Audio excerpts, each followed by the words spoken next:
Hello, this is Tim Dodge. I'm the president of SELA for 2019-2020. I'm a librarian at Auburn University, and I'm going to be interviewing Kathleen Imhoff, who was president of SELA during the years 2009-2010.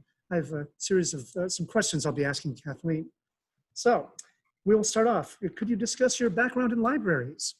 Well, most of my background in libraries, except for 4 years, was in the Southeast. I started out in rural Alabama as a library director. I worked as a library consultant. I worked as the head of a Bureau of Public Libraries.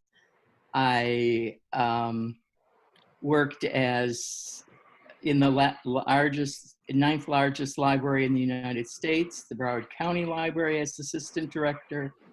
I then got a lot interested in buildings, and so I was on the building team for the new Fort Lauderdale Library. I built or remodeled 43 different libraries during my career, and I also was an exchange librarian to England and was assistant director at a college library. I've taught marketing, library marketing at Auburn, at Syracuse, and the University of Florida. So I've had a very diverse career, but almost all of it, I was so lucky to be in the Southeast. Thank you. Our next question is, would you describe your history with SELA, such as your first involvement, positions held, and other service? Okay, I was really lucky because several people in Alabama, the first year I was working there, introduced me to the Southeastern Library Association. And I had known nothing about it. I'd never heard about it. And I remember my first conference was in Atlanta. And it was a wonderful opportunity to meet people from, I don't know how many states there were in it then, but 8 or 9 different states. And you really wouldn't have had that opportunity because at that point, travel was more expensive. Your board didn't necessarily want you to go traveling all over.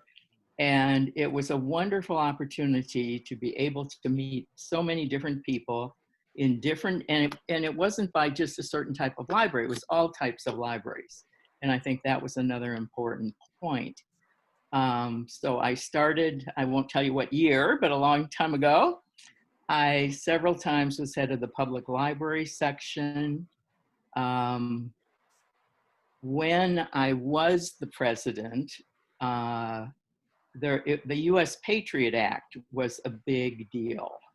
And it was very controversial, and librarians kind of stood on all sides of the issue. Some people supported it because they thought we should be keeping track of things. Other people thought we shouldn't be supporting it. And that was one of the big challenges when I was president. What should the Southeastern Library Association take a stance? And we did decide to take a stance on it.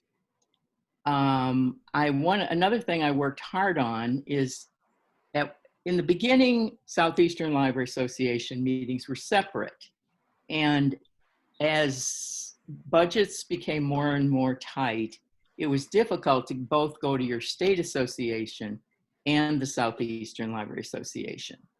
And so we decided that it would be a good idea to have Southeastern join with the state association and have joint meetings. And that was something that started about right before I was president. And we were trying to decide what should we do in the future. And we decided that that was a very, very beneficial thing. One of the things that I also remember is we would have leadership meetings in between the years that the conference was held. And those were usually in Birmingham or in Atlanta, some central location, although they did travel around.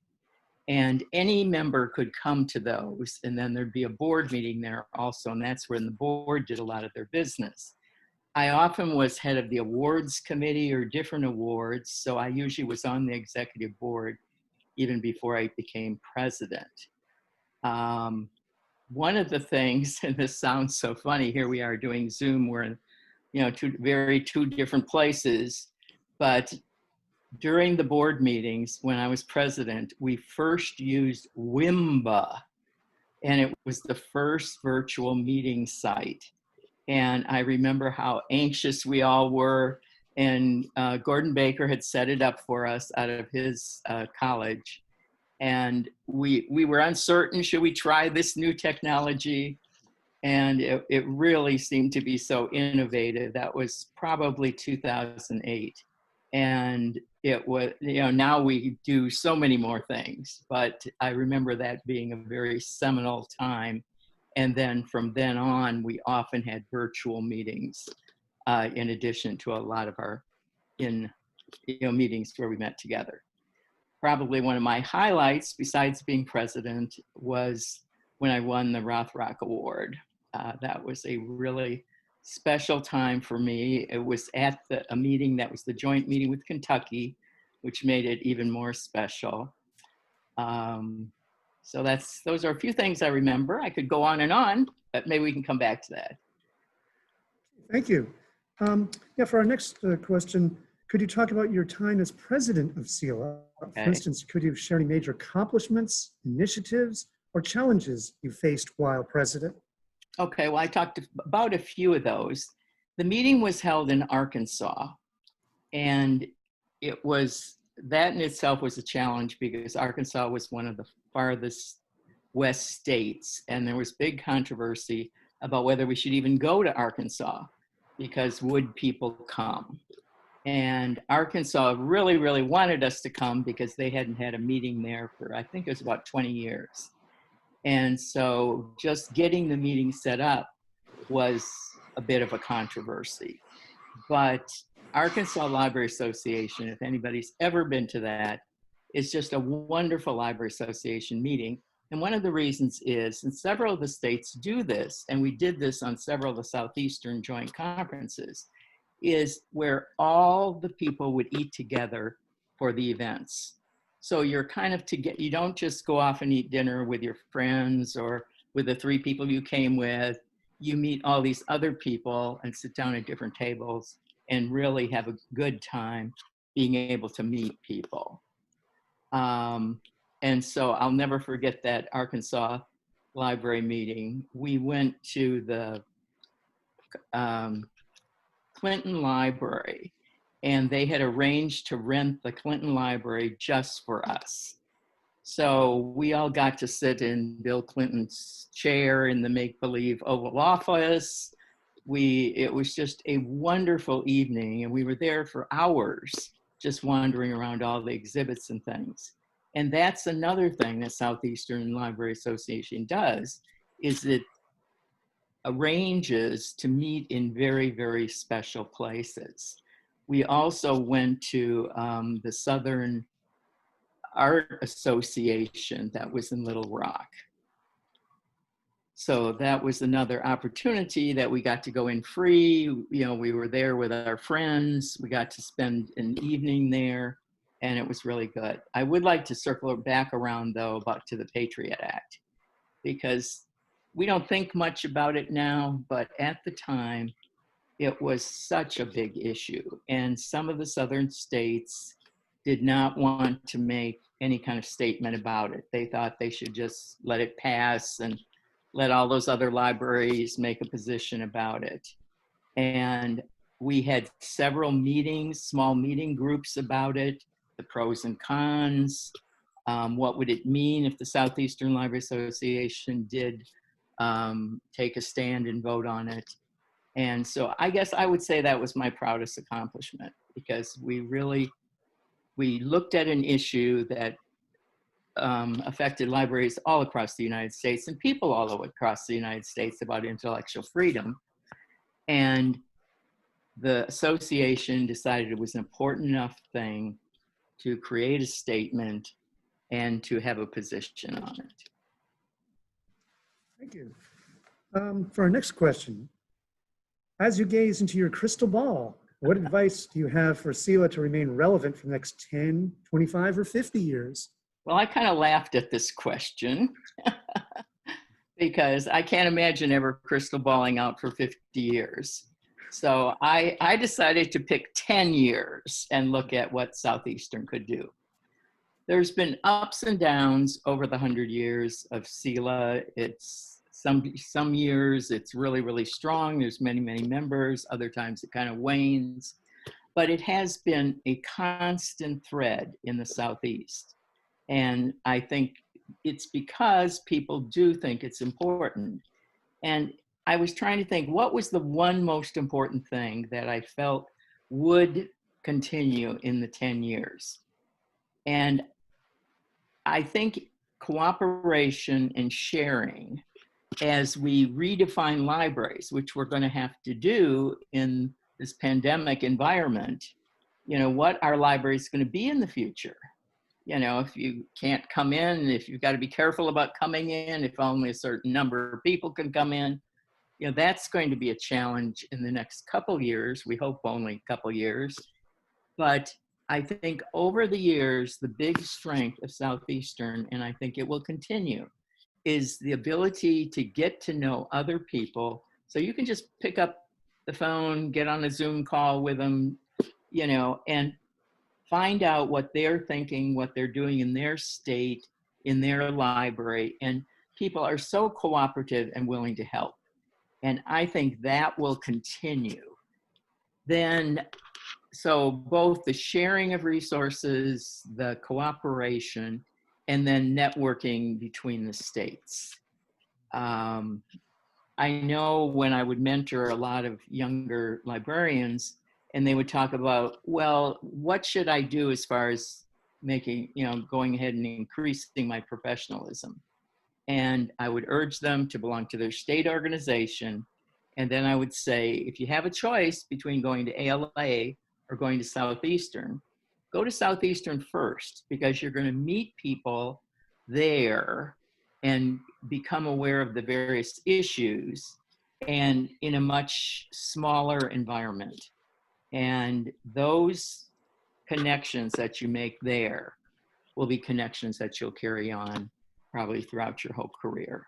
So I think in the next 10 years, I think it's going to continue as a networking organization, share resource sharing, the ability to be able to see buildings that you might not otherwise be able to see.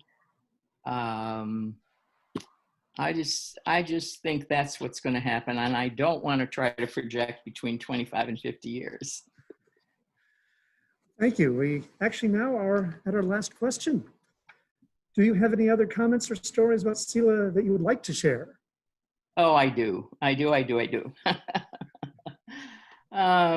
As I said, one of the most wonderful things about joining SELA is a chance to meet a wide range of people from different backgrounds, different states, and from various different levels of libraries and different kinds of libraries also.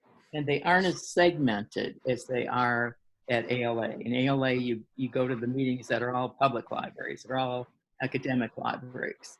And I think, again, a strength of SELA is that they looked at issues that had, I mean, there were those kind of meetings too, but it was what issues are facing all kinds of libraries and how can we help all libraries.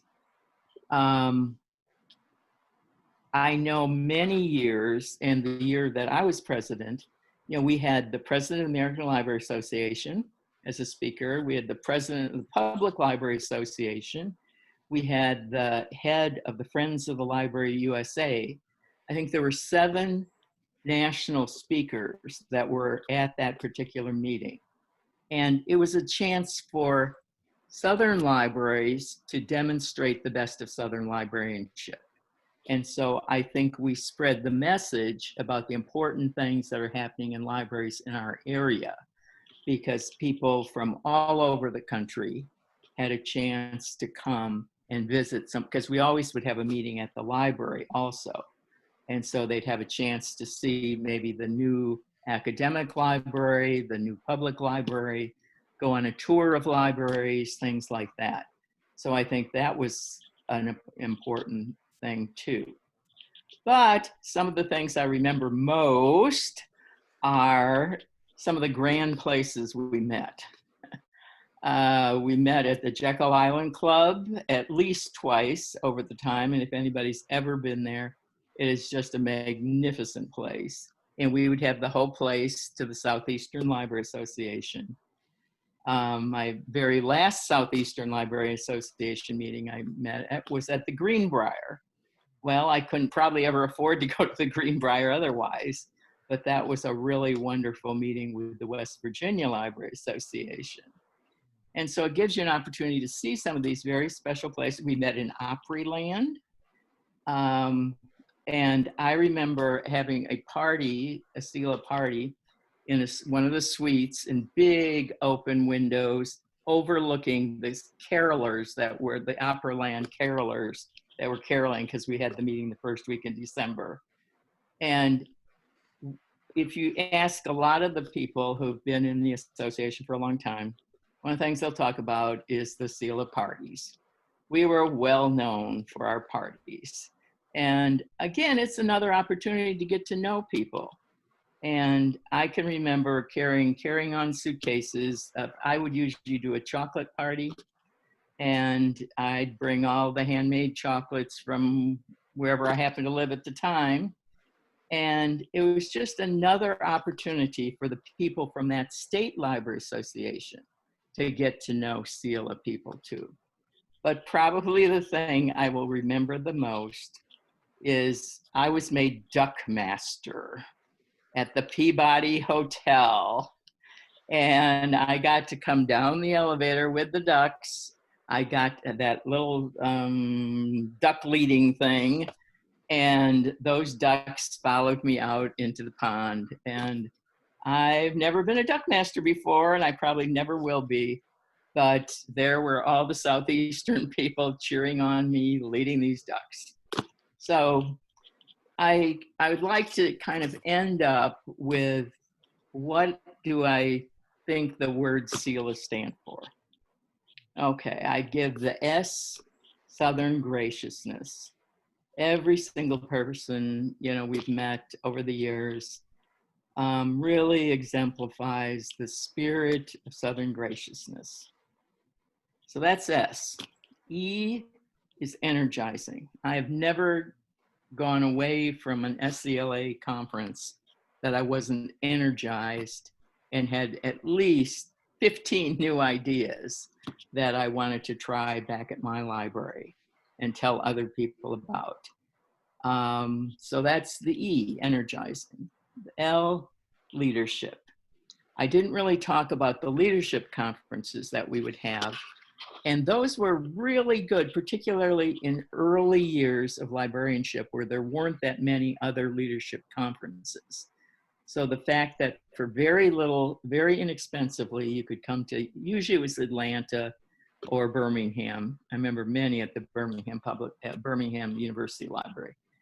And we'd have a one-day conference. So most people could get away for one day and maybe one overnight. And we had some just extraordinary speakers. And again, that was energizing, but we were also trying to support the concept that every person has a leader inside of themselves. And I think that was important. So that's the L. And then A, I kind of thought, well, what am I going to say for A? I'd say it's an awesome association. And so it's the years that I was connected with it, that I worked with it, the people that I met really influenced my entire career. And I'm so thankful for it. Thank you very much. We've just heard from Kathleen Imhoff, who is president of SELA 2009-2010. This is Tim Dodge, currently the president, 2019-20. Thank you very much, Kathleen. We appreciate it. Thank you so much for doing this.